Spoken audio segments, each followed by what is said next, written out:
Hi, this is Jeff Ott with Beekeeping Today podcast. This week we have a special and out-of-the-ordinary show for you. Kim is in Phoenix this week at the American Honey Producers annual meeting, and he called last evening with the first of multiple reports on the show. You will hear that it's been an exciting meeting for all who are attending.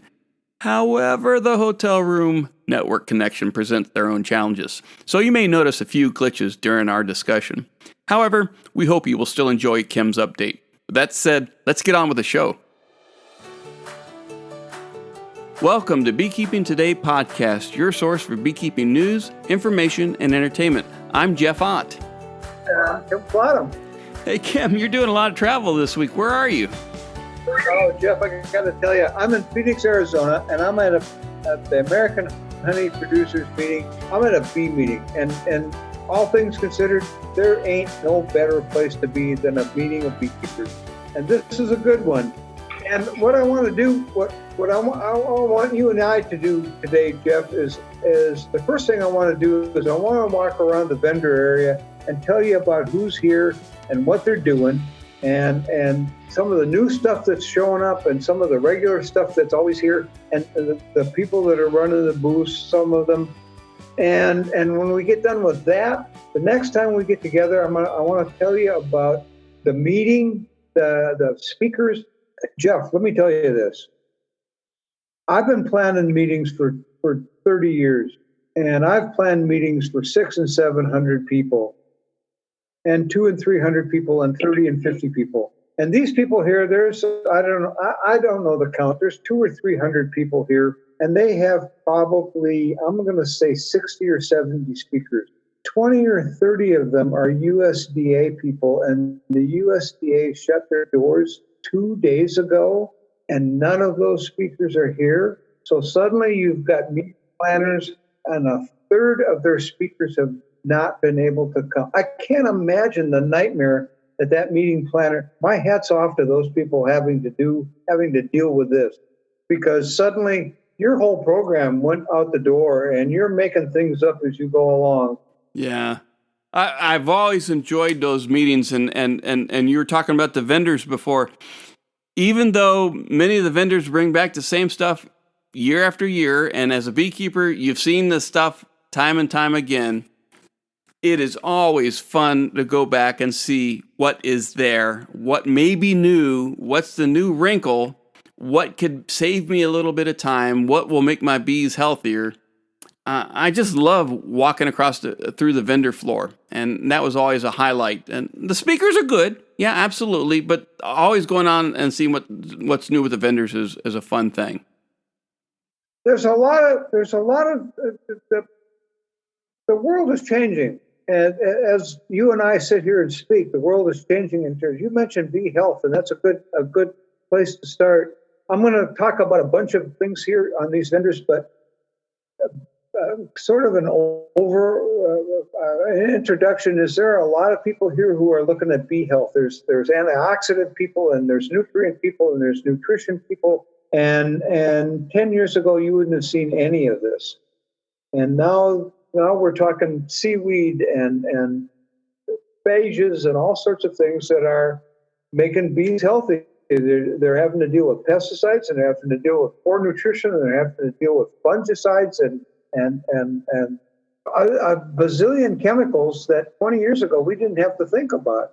And one of the things down the road we're going to have in this program, Jeff, is an interview with Richard Ady. And Richard Ady is, I don't know, I'm going to say 80 plus years old, and his whole life has been in bees. And one of the things that we talked about was what was going on 70 years ago compared to what's going on today. But let's get back to some of these vendors, because some of these things are pretty exciting. Some of them, like you said, exactly right. It's the same old. But I got to tell you, what's your smoker look like, Jeff? Mine is old and dirty and grungy and bent, and the hand doesn't work, and the bellows is cracked.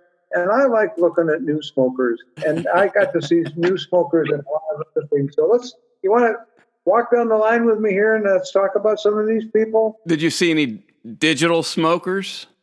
All right, go ahead. What have you seen on the floor? Well, I'm just going to start I'm just going to start with the vendor start and walk down the line and around the room. There's 2 rooms of vendors here. I'm going to go around one room. I'm going to go around the other room, and we'll start with one room here. And I want to talk about, if you read the journals, you've seen a company called CC Pollen, and they're from here in Arizona. And it's a good friend of mine. His name is Bruce Brown. And his dad and he have spent a career buying pollen from beekeepers, processing it and selling it to whoever is interested in bee-collected pollen, and propolis, processing propolis. His life has gotten real tough in the last 20 years, 10 years certainly, because of minute problems with pesticides and other chemicals in both pollen and propolis. And his market has been not the US, but it's been Europe and other, Asia, and they don't want that stuff. So finding pollen and propolis without contaminants has become a real challenge. So he's kind of branched out, and he's doing infused honey and some of the things. But Bruce Brown and I have been friends for a long time, so it was good seeing him again and talk to him. Right next to his booth was Vita Bee Health. And you and I talked to Jerry Hayes in one of our programs here just not long ago, and Jerry Hayes was at the booth. He's Vita Bee Health. They're dealing with APA, and have you seen the bee gym?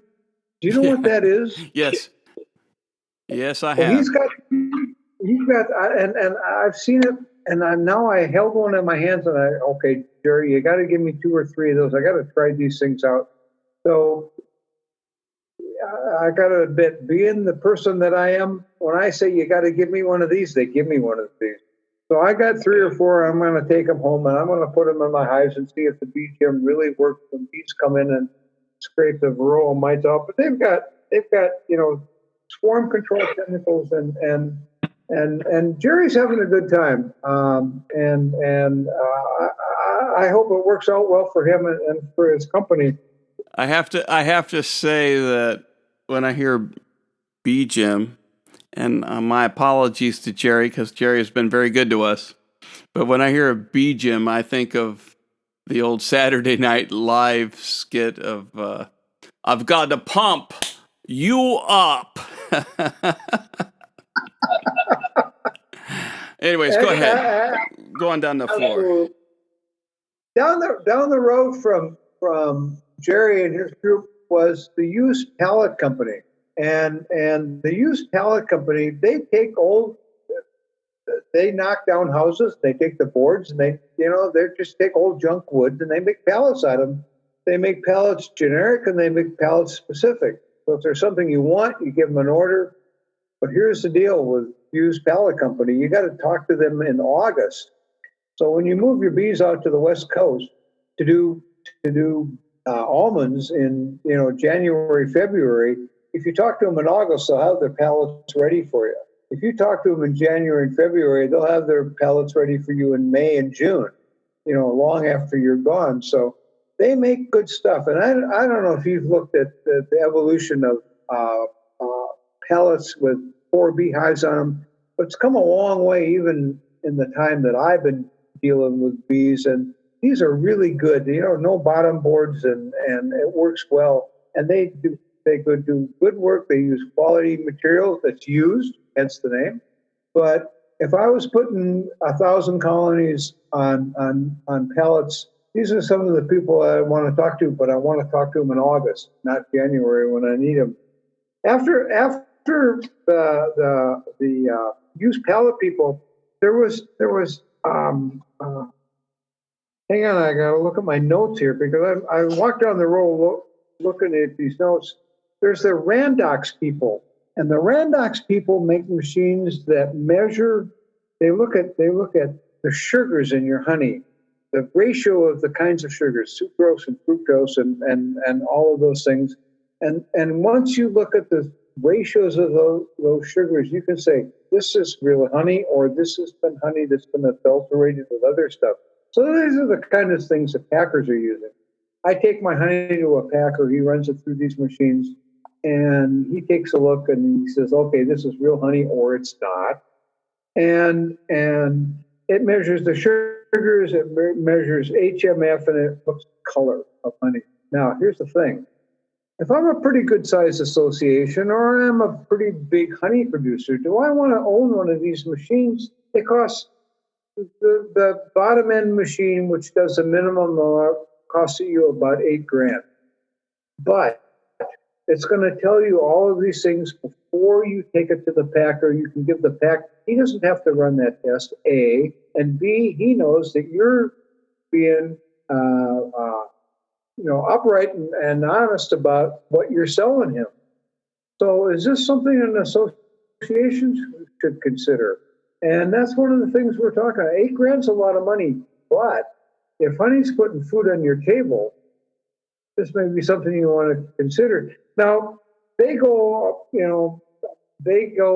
way high tech, and I can buy one of their machines that costs $65,000. And of course, I'm not probably going to do that, nor is any local county association. But that's the kind of quality of work they do. They advertise in our journal, and if you want to get a hold of them, what you do is you send your honey to them. They run the tests. They send the results back to you, and you pay for the test, which is a lot less than $65,000. But it's something to consider. It's nice to know that service is available. And if I was a small honey packer or thinking of getting into honey packing, buying honey from honey from other beekeepers, I really, really, really would suggest that you consider working with a service like this, so that when I put honey on a grocery store or a farm market or wherever I can say with real confidence, this is good stuff, and I can prove it because here's the results from that lab. So I would really, really consider, if I was a packer, going to be a packer, this is one of the things that I'd want to really look at. You want more? Yeah, let's give it a couple more. What else have you heard? Well, I'll give you a couple more. We'll take a break. You said it at the beginning, and I'll say it again. Walking through the vendor area it's a testosterone charge. I'll tell you a story. 10, 15 years ago, I was at one of these meetings. I don't know if it was a federation meeting or a honey producers meeting, but Cowan Extracting Company, Cowan Machines were there, and they were here at this meeting. Dave Cowan was here. He's retired, I don't know, he's my age, and he was here, and he isn't aged today. I hate him. I don't. Really. But Cowan the vendor area had a space big enough that Cowan set up an entire extraction line from where you bring the supers in to where you take the honey out. And it's all stainless steel, and it's beautiful. The whole time of the meeting, there were 4 deep beekeepers around that whole line. And that whole line is probably, 15 yards long, maybe 20. And so from when you bring the super in and take the frames out to when you bottle the honey at the other end, the testosterone on the floor was ankle deep. It was something to. So they were there. Dave was there today, but what I want to tell you about was the electronics in beekeeping, the moving in that direction, the Hyprax people and all of those people. There are some of them at the Federation meeting, maybe more there than here, but there were 2 here that I've never heard of, and I'm kind of embarrassed that I've never heard of these people. There's one called the BAP. Have you heard of that? The BAP, yes. You have? Yes. Wow, there you are. I'd not heard that until today. Was I supposed to say no? You put a widget in each hive in a hive, and each hive in a bee yard, and that widget measures temperature, humidity. It measures sound. It measures all manner of things going on in a beehive, and it sends it to a central processor in that bee yard, which then accumulates all of that data from all of those hives and sends it to the cloud, which then sends it to your web page. So you can accumulate all of that data from every hive and every bee yard that you have and begin to analyze it. It's incredible. And you've seen this before. Do you have one? No, I've thought about getting one of those. I mean, it intrigues me. They're very tuned into dealing with only commercial beekeepers. I think they're missing a market, but nevertheless, I was impressed with this. Well, there's quite a And few that market to the hobbyists and are sized that way, and those are the ones, of course, I've looked at because they're priced more for the hobbyists. But I yeah, think the information would be fun, and some of the stuff that they're doing with the sounds in the hive and analyzing the health of a hive based on the sound is fun too. the thing that I liked about this is that once you funnel data to your webpage, they have it's an HR department, and if you've run a business, HR and IT are the two things that kill most people. And this is the HR department. It tells check-in time and check-out time, and did you take a break, and how long were you gone, and what days were you off. It has all of that. It's based on the employee who monitors it from his cell phone. So I came to work at whatever time, you punch it in. I went on break at whatever time. I took this day off at whatever time at the end of the month.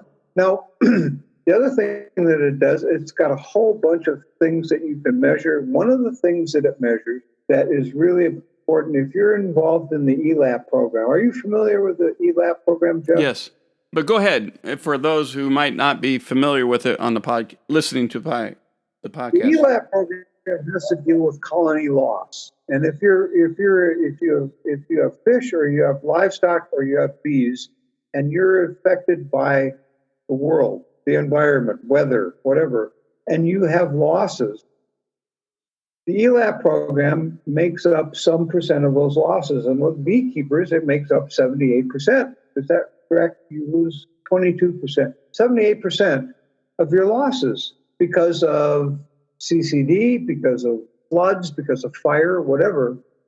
And one of the things that you have to do to qualify for this program is you have to keep incredibly good record.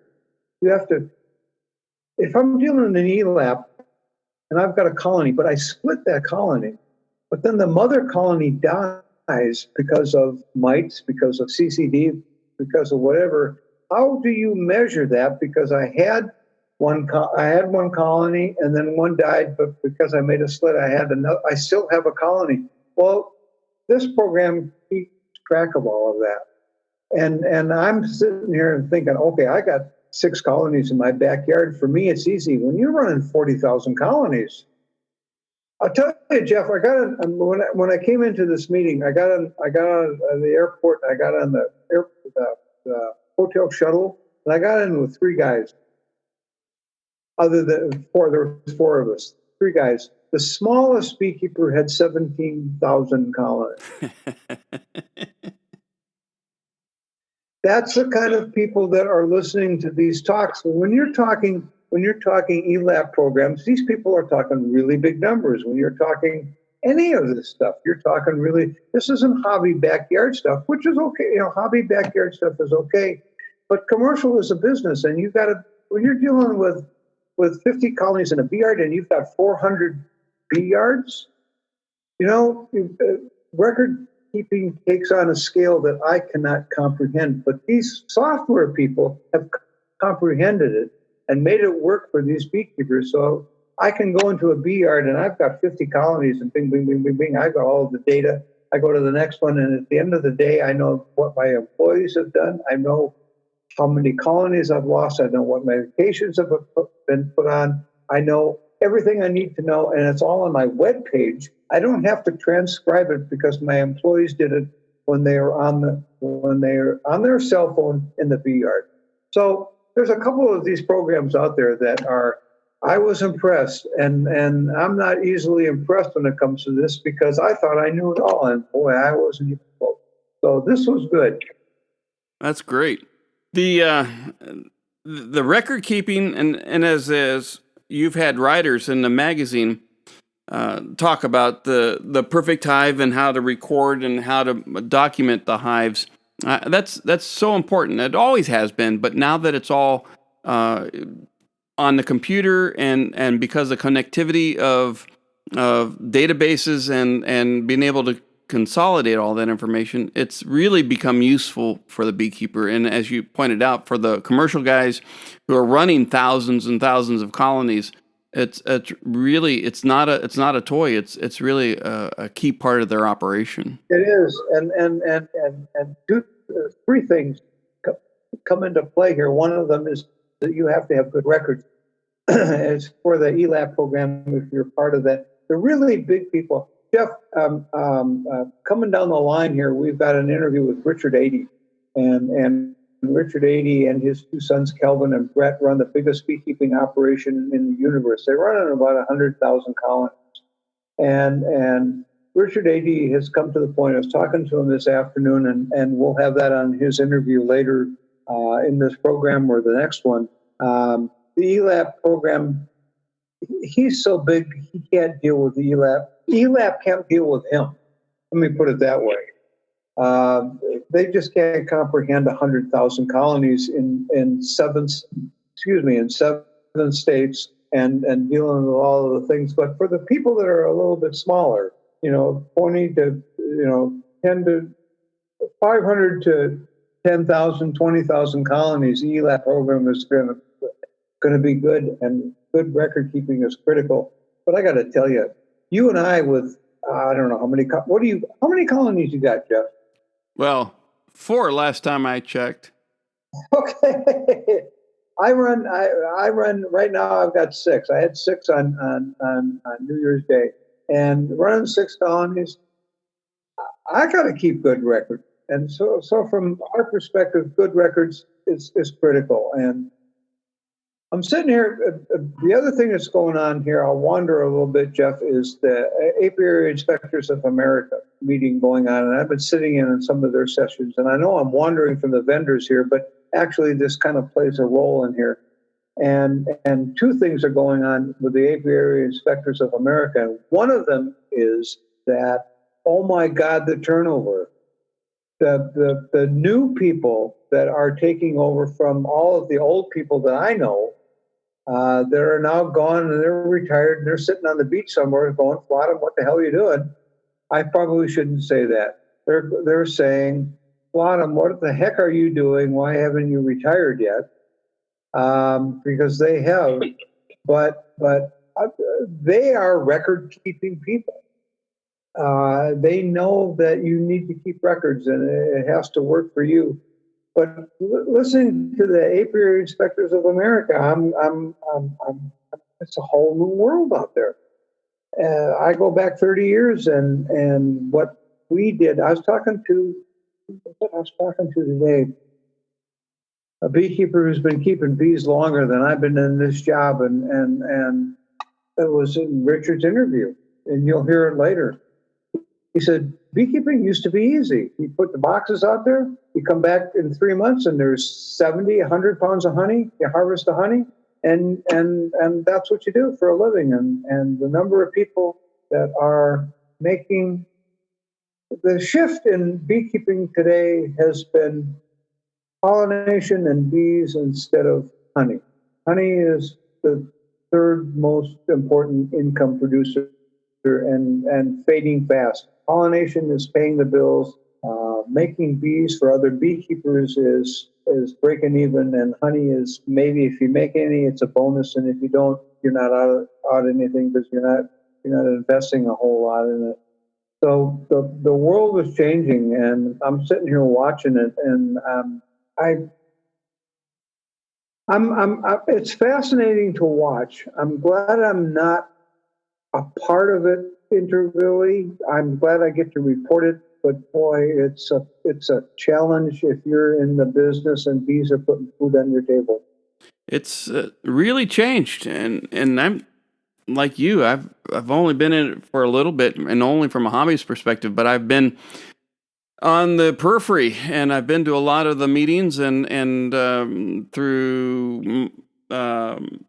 through with Sherry and her work with the National Honey Board, I've been involved in it, and it's really changed in the 20-some years, 30 years I've been involved in it. It's amazing, and it's something else.